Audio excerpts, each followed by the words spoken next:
Uno dei problemi delle stampanti inkjet Epson è che dopo un certo numero di copie la stampante manda un messaggio di errore dicendo che l'assorbitore d'inchiostro è pieno, dopodiché ferma la macchina.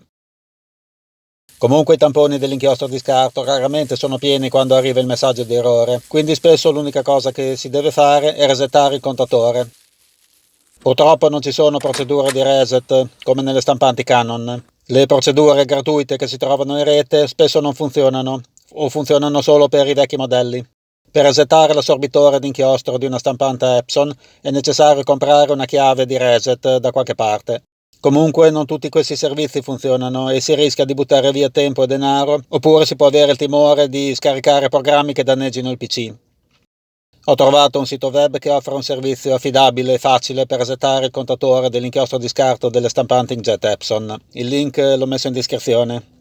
Qua si può trovare la lista dei modelli Epson che è possibile resettare.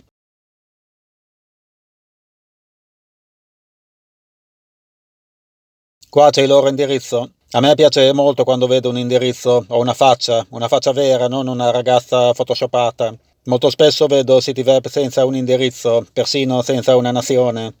Bene, per cominciare bisogna comprare una di queste chiavi, o una di più, dipende dalle vostre necessità. Clicca qua, poi inserisci i tuoi dati.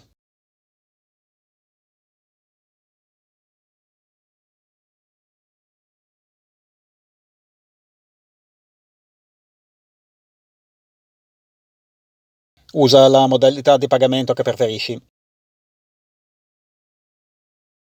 Ora bisogna scaricare il programma. Si può scegliere fra 4 lingue. Clicca qua e aspetta che finisca di scaricare. Ci vorrà qualche secondo. Installa il programma sul tuo PC.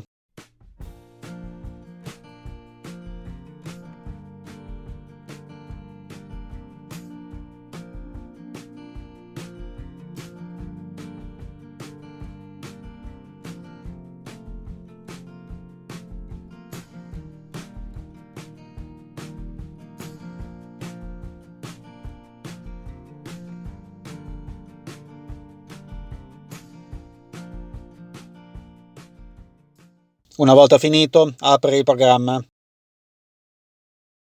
Scegli Waste Encounters.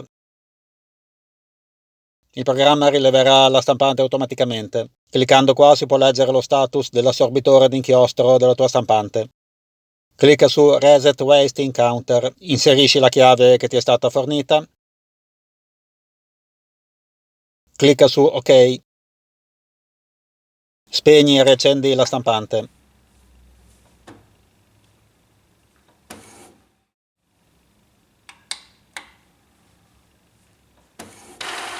Leggi di nuovo il contatore dell'assorbitore. Adesso è diventato 0. Fa attenzione che il reset non funzionerà se gli assorbitori d'inchiostro sono veramente pieni di inchiostro. In questo caso bisognerà sostituire o pulire le spugne, o ti ritroverai con un altro messaggio di errore molto presto. Nella descrizione del video troverai un video su come rimuovere e pulire gli assorbitori dell'inchiostro di una stampante Epson.